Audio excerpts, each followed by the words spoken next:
This is homo power, due to homo power. और कोई चीज फैल करके एक्सपैंड करके बाहर निकल गया, that is the hetero phenomenon. लेकिन दोनों की वजह से अगर संतुलन बना हुआ है तो दैट इज द न्यूट्रो फेनोमेनन। ठीक है ना।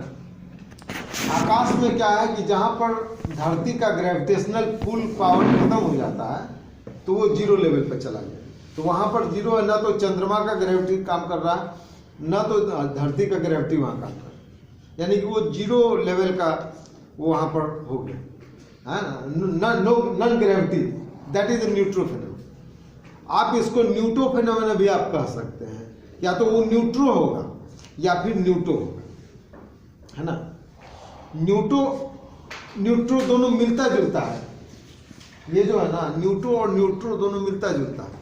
जैसे पाकिस्तान को इंडिया डरा दिया, इंडिया को पाकिस्तान डरा दिया, दोनों डरा दिया, दोनों कह दिया कि नहीं हम मार देंगे न्यूक्लियर बम और तुम भी हम भी मार देंगे न्यूक्लियर बम, तो न्यूक्लियर बम नहीं चल रहा है दोनों तरफ से। स्टेट ऑफ नॉन ग्रेविटी है, आपको लगता है शांत, बट दिस द न्यूट्रो फेनोमेनन। एक दूसरा कंट्री है रसिया, उसको इंडिया से कोई लेना देना नहीं है, ना वो लड़ना चाहता है ना झगड़ना, वो भी इंडिया ही जैसा शांत देश है, उसको चाहता है कि ना हमको कोई ना मारे ना हम किसी को मारे। इंडिया भी वही चाहता है, ना हमको कोई मारे ना हम, तो वहां पर कोई पुल प्रेशर नहीं है, तो दोनों के बीच का जो स्टेज है दैट इज द न्यूट्रो, यानी कि न्यूट्रो में भी जीरो लेवल आएगा और न्यूट्रो में भी जीरो लेवल आएगा। क्लियर है ना। तो दिस इज पहला न्यूट्रो।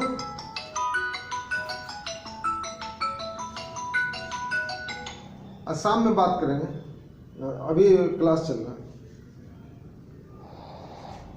तो ये न्यूट्रो परसूज न्यूट्रो सेकंड हम लोग चल रहे हैं, न्यूट्रो परसूज हार्मोनाइजेशन। यह हार्मोनी जो है, संतुलन जो है, यह न्यूट्रो की वजह से आता है। आदमी है तो दाहिना हाथ है तो दाहिना, बायां हाथ है, दाहिना पैर है तो बायां, कितना हार्मोनियस लग रहा है।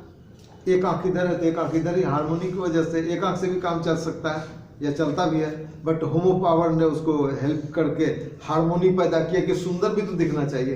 एक आंख रहने से सुंदर नहीं दिखेगा, नाक में भी दोनों तरफ से है ना। ये हार्मोनी, कान है इधर, एक कान से भी लोग सुन सकते हैं। हाँ, न्यूट्रो को अगर होमो कहता कि नहीं अरे एक कान से सुन ही लेगा, एक कान से हो जाएगा, तो भैया दूसरे तब क्यों करने दे। बट न्यूट्रो कहता है कि नहीं, संतुलन देखने में भी तो अच्छा लगना चाहिए। ताजमहल कितना सुंदर है, सिस्टमेटिकली बना हुआ। जब आप ताजमहल को देखें ना, बहुत ही हार्मोनियसली दोनों तरफ सिस्टमेटिकली है। पक्षी है, पंख है, उसका सिस्टमेटिक बना हुआ है। पेड़ पौधे और जो जानवर है, एनिमल किंगडम, पीकॉक कितना सुंदर लगता है। ये सुंदरता जो है कहाँ से आता है? ये न्यूट्रो की वजह से। ये सारा हार्मोनाइजेशन प्रोसेस है कि कोई चीज हेट्रो भी रहेगा, होमो भी रहेगा, बट डिसहार्मोनी अगर है तो उसको ही रोक देगा। ऐसा नहीं कि हेट्रो होमो को समझौता करके छोड़ देगा, नहीं, समझौता के साथ साथ हार्मोनी और ब्यूटी, सुंदरता, स्माइल होना चाहिए। इसलिए स्माइल न्यूट्रो से ही निकलता है, स्माइल है ना, ये हार्मोनाइज करता है। Neutro is the force of neutralisation. Neutro जो है ना, न्यूट्रलाइज कर देगा कोई भी चीज को। जब आप उल्टा सीधा खा लेते हैं, कुछ भी आप खाते हैं तो स्टोमक क्या करता है? एसिड निकालता है ना। ये एसिड क्यों निकालता है? जो भी बैक्टीरिया, वायरस जो भी आप खा लिए होंगे, फर्स्ट स्टेज में तो एसिड उसको न्यूट्रलाइज करता है ना। डाइजेस्टिव जूस तो बाद में निकलेगा, लेकिन पहले तो एसिड उसको मारेगा, बैक्टीरिया को खत्म कर देगा, आपके भोजन को न्यूट्रलाइज लेवल पर कर देगा, है ना। आपका शरीर में इम्यूनिटी सिस्टम है, सारा बैक्टीरिया वायरस आ रहा है बाहर से, वो उसको मार दे रहा है। WBC जो आपके ब्लड में है वो उसको खत्म कर दे रहा है, घुसने नहीं दे रहा है। तो ये न्यूट्रलाइजेशन का जो पावर है वो न्यूट्रो की वजह से, कब किसको कितना मार देना है, आप कितना छोड़ देना है, ये इसको पता है, न्यूट्रलाइज, है ना।